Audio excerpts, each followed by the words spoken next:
Hi guys. I wanted to do an impromptu live. Wanted to address the pink elephant in the room. What do I mean by that? I mean, um, basically, whenever we are talking about Neville and whenever we begin this journey, like wherever we are in this journey, we begin by accepting everything is us. We begin by accepting everything is self-created. We get on this trajectory, okay? So then the pink elephant in the room is real simple. Once you understand that you are first cause of everything in your life, what you've just said unconsciously is that you're guilty. Okay? You're guilty of everything that has occurred. Now, I want us to take a different stance on this. Okay? It's going to help you a great deal. All right? You need to stop taking blame for things and you do need to take radical responsibility, but not blame. Okay? Twofold. For the first reason, because if you're taking blame for everything, then you're establishing that you're guilty of something. But how can you be guilty of something if you were unconscious of your thought process? If you inherited your thought process, because many of us do, right? We inherited these patterns as children. Okay? If you inherited these things, if you had no idea that you were first cause, why do you feel guilty for what you didn't know? Okay?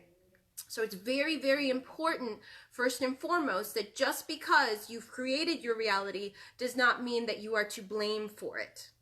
Everyone is innocent. Just like you can easily say that your outer reflection followed your script, therefore is innocent, you must also understand that you followed a script and therefore you are innocent. It begins with you. Okay? As long as you hold guilt in yourself, you will experience others feeling guilt with you. If you are the source, you must understand what is going on. So this is important. Okay? So in not taking on guilt, but taking responsibility, you now have the power to change anything. But if we are focused on guilt, we're not going to change a thing, are we? We're just not. Think about it, all right? But if you can get out of that feeling of guilt and start focusing more on your ability to change things, now you are empowered versus feeling guilty over what's happened or beating yourself up. Because the most important thing you can ever do is remember that how you treat yourself on the inside is how everyone will treat you on the outside. So if you are beating yourself up, if you are self-rejecting, if you are upset over your circumstances because you're blaming yourself over what happened, what then occurs is you are going to be in a reality where people do this to you. You're going to be rejected. You're going to feel unaccepted. You're going to see that you must by law, because what is going on inside will by law reflect outside, right? Okay, so most importantly, by taking radical responsibility, it's not about blame. It's not about blame. It's not about blame. You're just as innocent as everybody else. We all discover that we are under a higher power that was in control until we were woken up and able to take control. That's it. Therefore, everyone is just as innocent, right? You cannot be guilty of something if you didn't know that you were doing it, just like no one else in the world knows that you were doing it, okay? Second hack, and probably the most important hack, okay? This is gold. You guys are your higher self. You are your higher self. Have you accepted that? This means you're the higher self for everything you see outside of you. You are everyone else's higher self. Have you understood that? Have you understood the design? If you are the source of your reality and only one person gets to be awake at a time, then are you or are you not aware that you are your higher self, and therefore have a sort of different attitude? Because if everything is you, then you treat everyone nicely accordingly. If everything is interactions with you, you are the higher self. When you are focused on being your higher self, what then happens is what's supposed to happen, is that everyone outside of you becomes their higher self as well, since that is the source reflection that you are pushing out. Okay? I'm going to use myself as an example. In my relationship in the past, my partner called me God. We would have these long out conversations, and he would be like, God, why does this happen? Why does this have to be so hard? Why is this, that, and the third? And we'd have these fun little conversations. But at the end of that conversation, the one thing I would always remind him of is that he was God as well. And therefore, it was only difficult because he wasn't aware of the fact that he was always in control and that he was God. So what then happened in our relationship is two higher selves interacted with themselves and had a union unlike any other. It wasn't subject to human limited beliefs at all. We were absolutely one person, one being. We traded bodies, we traded perspectives, we traded understanding, and always we respected one another as our higher selves. So as a result, I had a relationship unlike any other in this world. You can have the same thing. But if you are not aware of what you are, you cannot receive it on the other side. If you are always the projector, then as the projector, you have an obligation to understand what the hell you're playing so that you can understand what's going on outside. If at any point in time you get confused about what's going on outside, why it's happening, detach from the experience, but look at it like a scientist.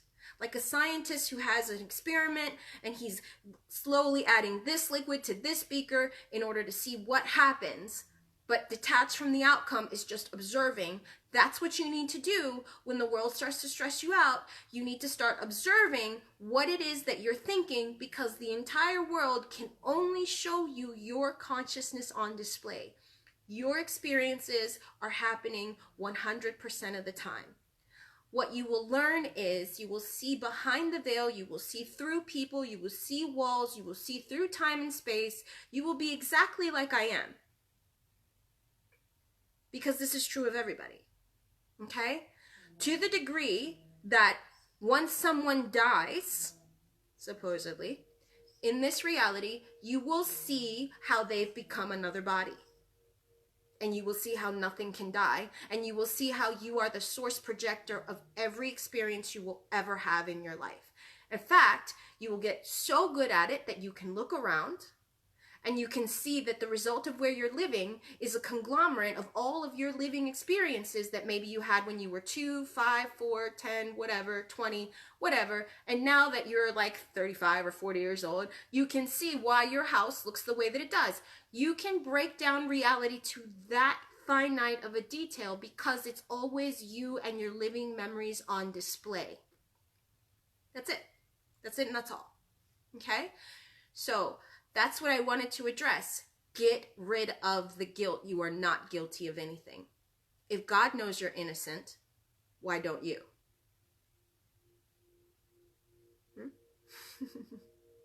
Right? If God knows you're innocent, why don't you? So, in taking radical responsibility for things does not make you guilty, okay? But you are there to correct how you see other people, because you're not judging other people, you are judging yourself. Every single human being represents your living memories made into a new pattern, which makes them uniquely them, but is still uniquely you. Okay? And so you have to understand the design. In every single moment, you are always on the receiving end of your own judgment, and you cannot escape it. So, if you judge another human being as unworthy, or you judge them as mean, nasty, cruel, whatever, makes no difference. You go down with the ship. What that means is you get to live in a reality where that person is mean, nasty, whatever, and you get to experience that.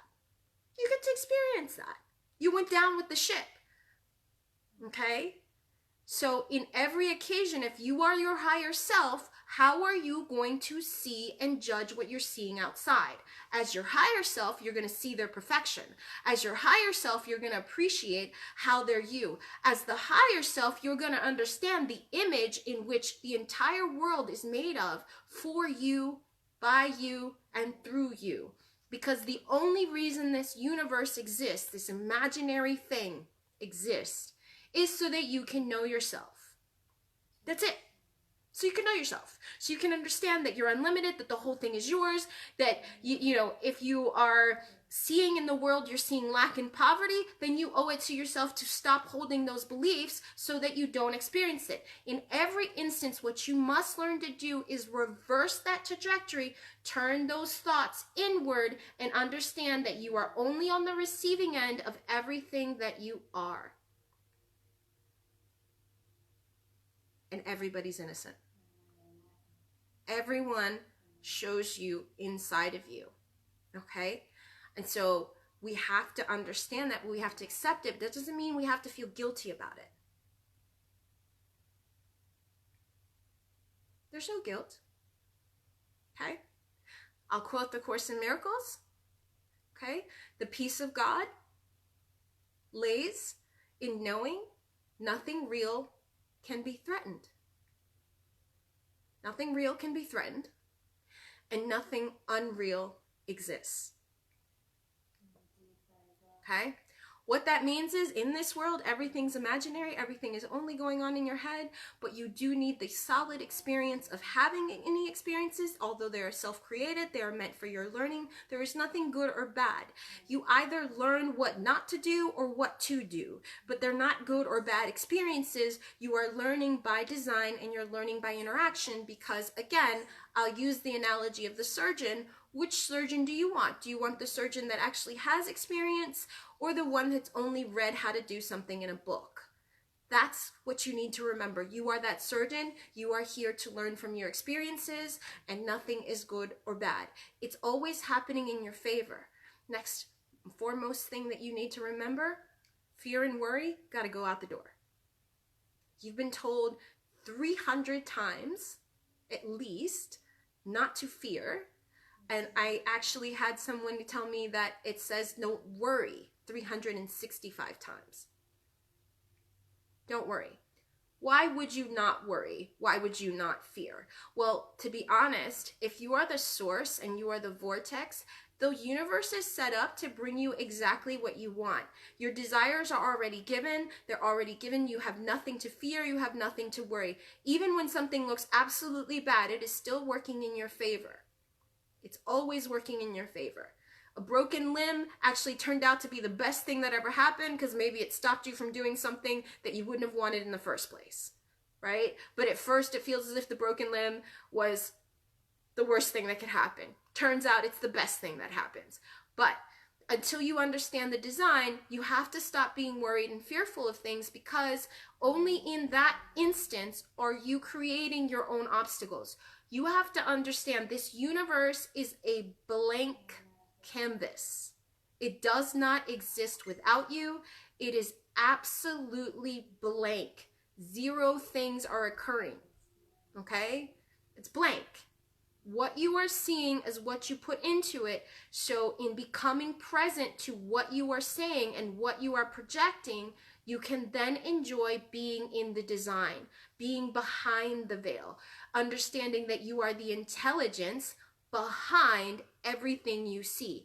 You need to remember and accept that you are your higher self. Stop separating the two. Stop separating the two. Jesus didn't. He said, I and the Father are one. We're one thing.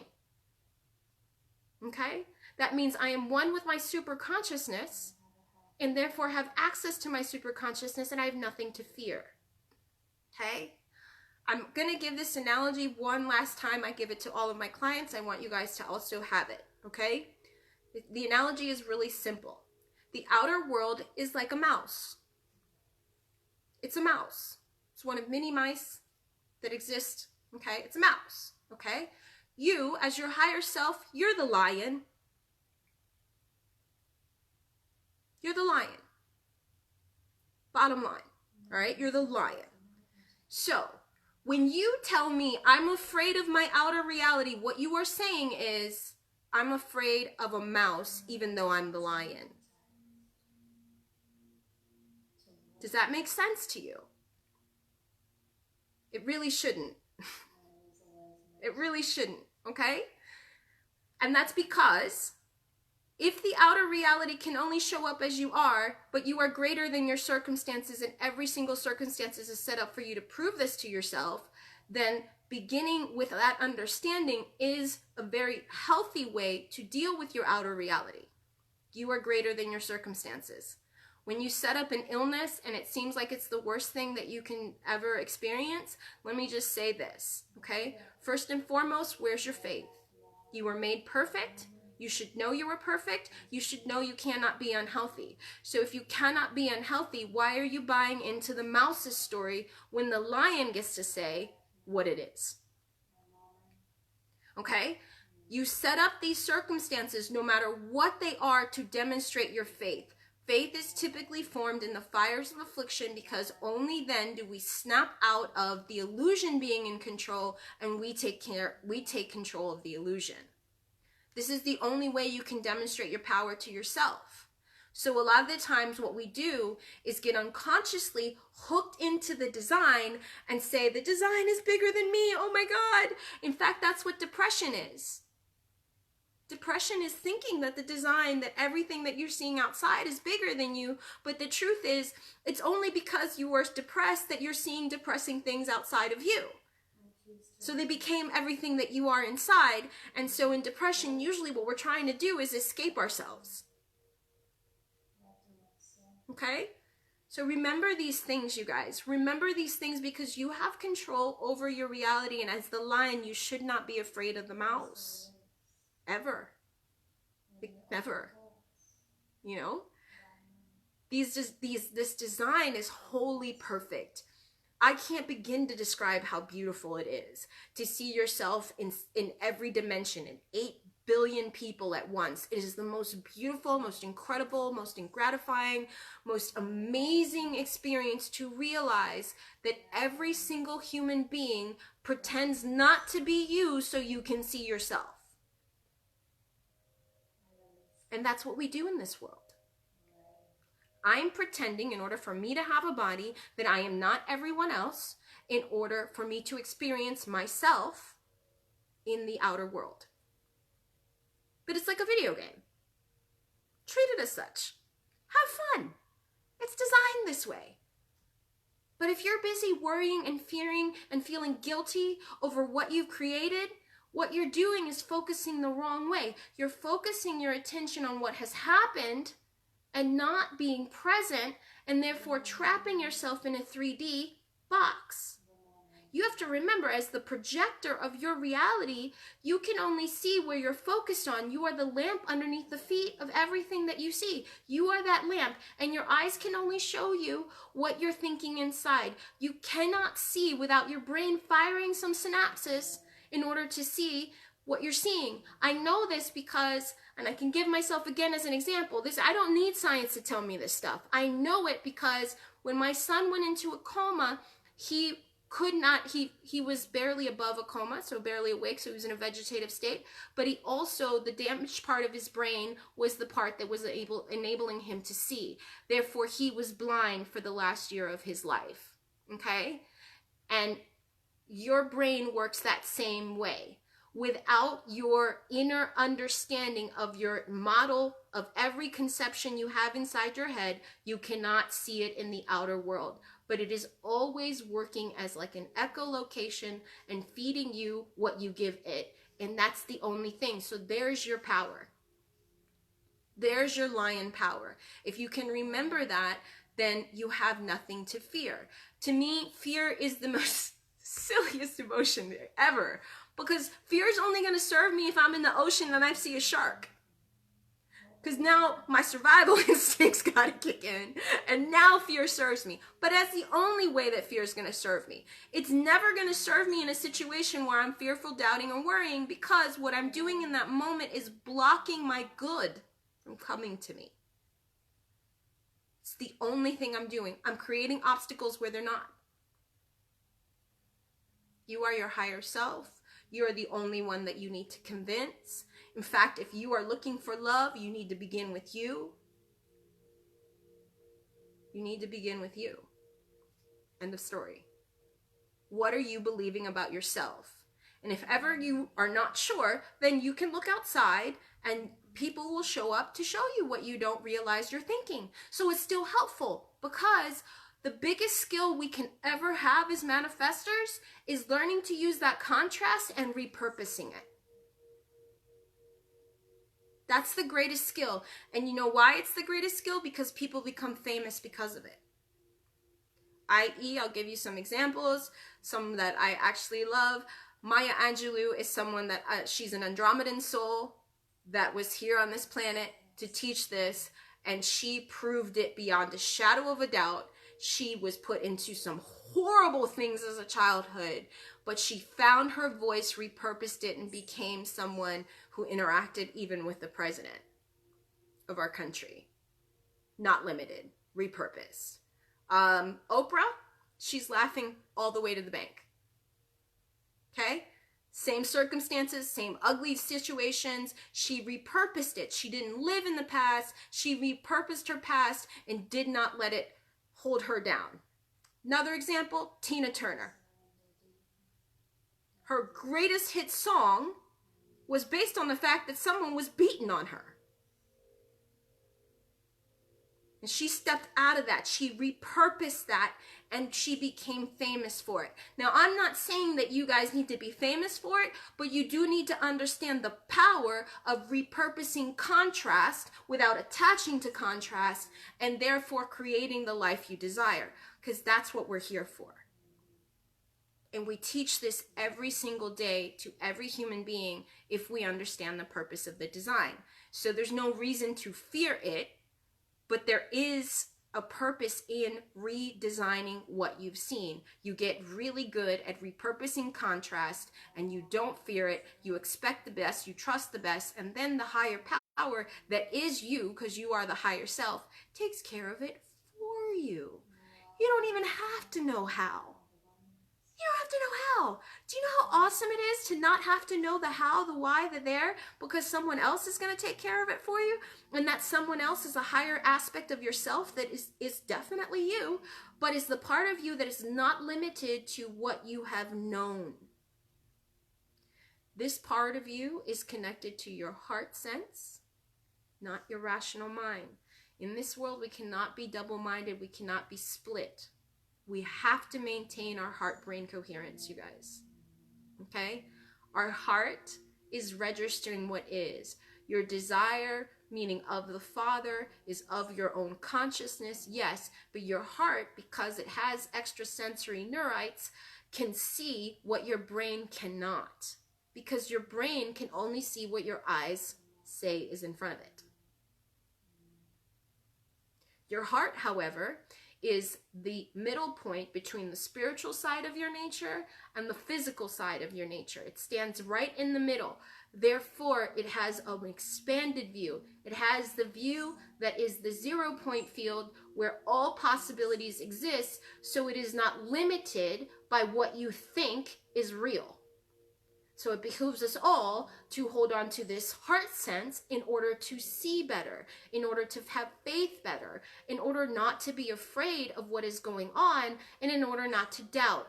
Because the truth is, as eternal beings that are walking around as the entire universe at once, we have zero excuses to believe in poverty. We have zero excuses to believe in lack. We have zero excuses to believe we're not worthy of love. These are all the abundance things, right? Okay, zero excuses. Because as love incarnate, there's no way that someone who is love incarnate can't be what it is. Your mind and your ego is going to play tricks on you, yes. But your heart knows. And so again, it would be like me asking you, please make the lips on your face for me.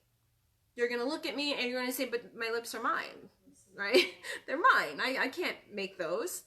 And that's the same thing when it comes to love. You are love. Therefore, why are you convincing yourself you're not? Okay? These are things that we have to come to know, come to understand. Okay? But again, when you begin this Neville journey, I want to remind you guys, do not fall into the guilt trap. Don't do that, because you are no more guilty than the people outside of you playing the role that you assigned them for your own development. You didn't know, you didn't know. So if there's no guilt to be held inwardly, you will not experience guilt outwardly. It just can't happen, because you're the source reflection. You have to remember your body is the projector of everything that you see, hear, think. And the only thing people are showing you, and I can't stress this enough, is what you're thinking. Different points of perception that you're not aware of. That's it. That's it, and that's all. Okay? And the more comfortable you are with that, the more accepting you are with that, the less turmoil you feel and receive on the back end, on the external side. First, you have to accept everything you are. You have to accept it, because there's no other way to see that your experience is on display. But when you're present, when you're really truly present, when you're not thinking about the past and you're not thinking about the future, but you're right here, right now, you will notice how everything you are thinking, people will voice it. People will come by and you will see everything is serving you. But our job, our greatest job, is to remember that we are our higher selves, and that everything we see is our higher selves, because that is the truth. And that's how we change the world with very little effort. Very little effort. Because you get to see what is actually there. You have to understand, it's a blank canvas that contains everything in it already. So the only limitations you will ever see are the ones that you believe are real, and those are the ones that you need to work on. So learn to use your mirror, learn to be non-dual, and learn to use that mirror to your advantage. Because everything is there to serve you so you can know yourself. Not guilt.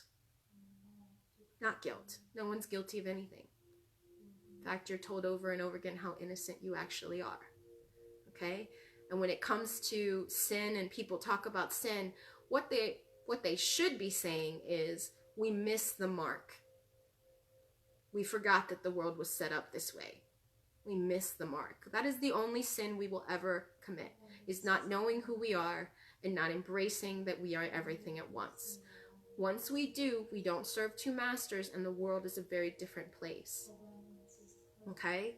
But that's my talk for today. I don't want to take too long, but I really, really want to address that, because it's the greatest thing that I see happening. When people say this to me, they say, oh, Cindy, I'm guilty, I'm guilty, I'm guilty. I made this happen, I made this happen. And they're taking on and beating themselves up. There's no guilt to be had. There's no guilt to be had. You didn't know what you didn't know, so therefore your innocence is just as valid as the outer world's innocence. Take that on. Take that on. Release the guilt. Stop beating yourself up. Okay?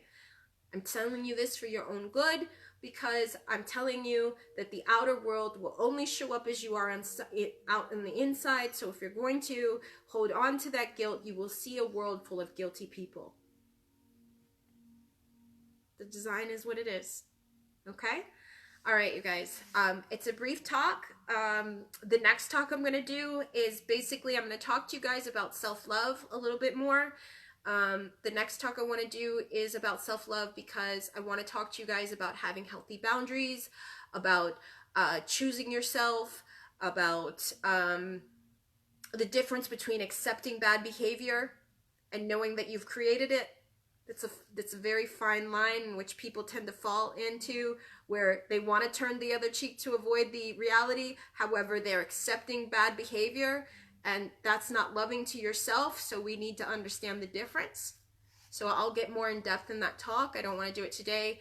Today I just wanted to address the guilt. Okay? Because these are the things that we do unconsciously, and then this is what we receive in the outer world. So this can stop the trajectory the minute you understand you're just as innocent as everyone else in this world. Okay? I love you guys. I hope that helped. And remember, on this journey, we're all in this together, and that we're all learning at the same time. Please don't take on guilt. remember you're just as innocent as everybody else. And then the rest works itself out, I promise. All right, you guys. I love you. Bye-bye.